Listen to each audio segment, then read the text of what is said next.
What's up, gang? In this video, I'm gonna take you through the Asics Gel Rocket 11. I'm gonna show you visually what they look like in this video, and I'm also gonna do a quick comparison to the previous Gel Rocket 10, as well as the Upcourt 5 and the Blast FF3, all from Asics. I purchased this Asics Gel Rocket 11 from the Asics website. These were $75. This is quite a good price. It's not the least expensive shoe in Asics' court shoe lineup. That belongs to the Upcourt, which is $15 cheaper. But this is, as always, a very good deal. And it is, because of that, it is always one of the most popular shoes on the market. One of the most popular videos that I put out every year is the Asics Gel Rocket, the old standby. This is marketed as a volleyball shoe from Asics, but it is always popular on the squash courts as well as handball courts and I've seen them on the padel courts, pickleball courts. This is just a universally popular court shoe that's non-marking that people use for a lot of different sports. I've been walking around in my house with these so far, and I can tell you that they really have not changed that much from the Asics Gel Rocket 10, which were also a good value for money shoe. I'm gonna walk you through how those two compare right now. There have been some slight changes, but as you're gonna see, they're not that big. The soles of these are virtually identical. The top of the shoe is very similar. There's been some slight changes to the type of fabric that they're using, but really not that big a deal. The overall cosmetics are pretty much about the same.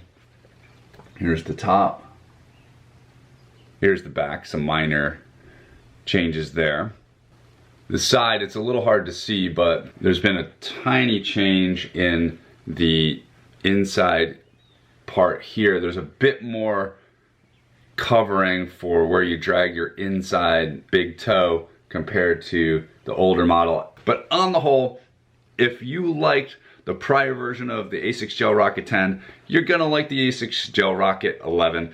I've put them on my feet. They feel about the same. And I'll compare these now to some other models that are currently in Asics lineup. Here's the Rocket 11 versus the current Upcourt model, the Upcourt 5. As you're going to see, these look to me very similar. The fabric that they're using is the same. The general construction is very similar. The Rocket does have some differences in the fact that it's got kind of two separate gum rubber pads with this sort of stability feature at the arch, as opposed to the Upcourt, which is just one molded piece. I'm not sure I can really tell the difference between those two on the court. Again, I haven't used these on court, but it looks like the last Rocket. I don't feel like I can tell a huge difference between the two. Quality-wise, they appear quite similar. There's different levels of cushioning, or sort of the design of the cushioning is a little bit different between the Upcourt 5 and the Rocket 10. The general design of the toe box is pretty much identical. I think that the Rocket 11, like I showed you earlier, has a little bit more protection at the big toe for toe drag. But honestly, pretty similar. The Upcourts are $15 cheaper, so in my opinion, I think if you're just looking for a cheap, decent shoe, I would say you could go with either. The Upcourt can save you 15 bucks if you want to save a few bucks. Now I'll compare the Rocket 11 to the Blast FF3. This is one of the higher end shoes that's currently available from Asics. These are $140 right now, so almost twice as expensive as the Rockets. So in terms of comfort, just walking around my house, there is no comparison. The Blast FF3 is way more comfortable. So if you have extra money to spend and you want to invest in something a little nicer, I would strongly recommend you go for the Blast FF3. You know, that's another $65, so it depends on what you want to invest.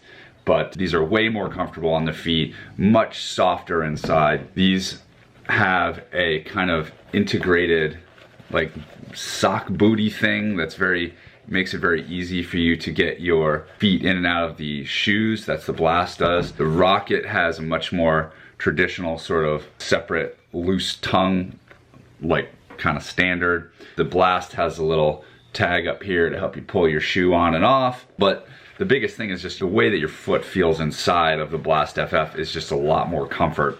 The Blast FF has a removable, high quality, well, I don't know about high quality, but a removable, moderate quality insole, whereas the Rocket 11 has an insole that is glued down permanently. You can actually remove that insole by just ripping it off from inside the shoe, but it's glued down. The Blast FF3 has very nice lateral stability. The Blast and the Rocket both have this sort of two-piece sole system. It's a very different design. The Blast FF3 has this support piece in here, and this shoe also has some outside support, this kind of plastic piece.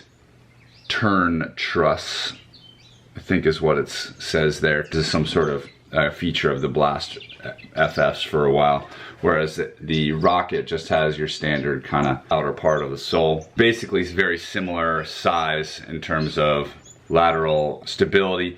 The Blast FF3 has fewer moving parts, if you will, in terms of the stitching. It's got where the sole meets the upper part of the shoe, sort of a smooth material. It looks like there's paneling there, but really it's all kind of this like plastic-ish covering melded with the breathable material underneath. So basically, there's just fewer stitches on the Blast FF3, which is going to probably prolong the shoe life a lot more than a shoe like this, where you've got visible stitching, and as you drag your foot along the inside and outside of that, it's going to start tearing away at the stitching on the toes.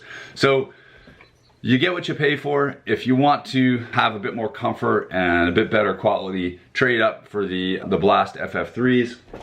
But if you're just looking for a shoe that gets you out on court and you don't want to spend a ton of money, but you want a good value, the Rocket 11 is still that guy. It's still that shoe. It hasn't changed that much from the Rocket 10, and it's still going to satisfy the sort of vast majority of people who are just looking to get out on court.